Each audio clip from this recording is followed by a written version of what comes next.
Ал достар, қабыл алыңыздар. Бүгін мен сізге құрамында ешқандай творожный сыры жоқ, сливки жоқ.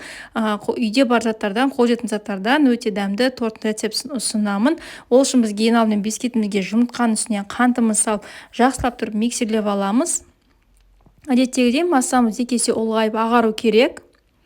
Осы кезде үстіне қайнаған жылы сүтімізді құямыз, сұйық майымызды құямыз, барлығын жасап тағы да араластырамыз. Осы араласып болғаннан кейін ең соңында бізге оның үстіне разрыхлителімізді салып, жақсылап араластырып екеуін бір қасықтан сала отырып, минимальный скоростьте миксерлейміз. Осымен қамырымыз дайын. Мен сияқты корждар бөлек-бөлек пісіріп алсаңыздар болады, немесе 24 диаметрлі формада толықтай бірге пісіріп алсаңыздар болады. Енді бізге креміне ерітілген сапасы жақсы сары майдың үстіне бір банка сгущенка және 3 қасық вареный сгущенканы алып, барлығын жақсылап араластырамыз. Осымен креміміз дайын. Мінекей менің корждарым осындай болып шықты. Енді осының әр қайсының арасына кремді жағып шығамыз. Мен бұл жерге 2-3 қасықтай кремді салдым. Осылай дәл осылай мінекей тортымызды жинап шығамыз. Корждың тәмді өте дәмді болып шығады. Молочный девочканың коржы сияқты.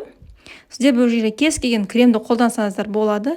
Енді мен торты бұл жерде әсемдеу ретінде шоколадты глазурь бетіне дәл осылай құйып шықтым.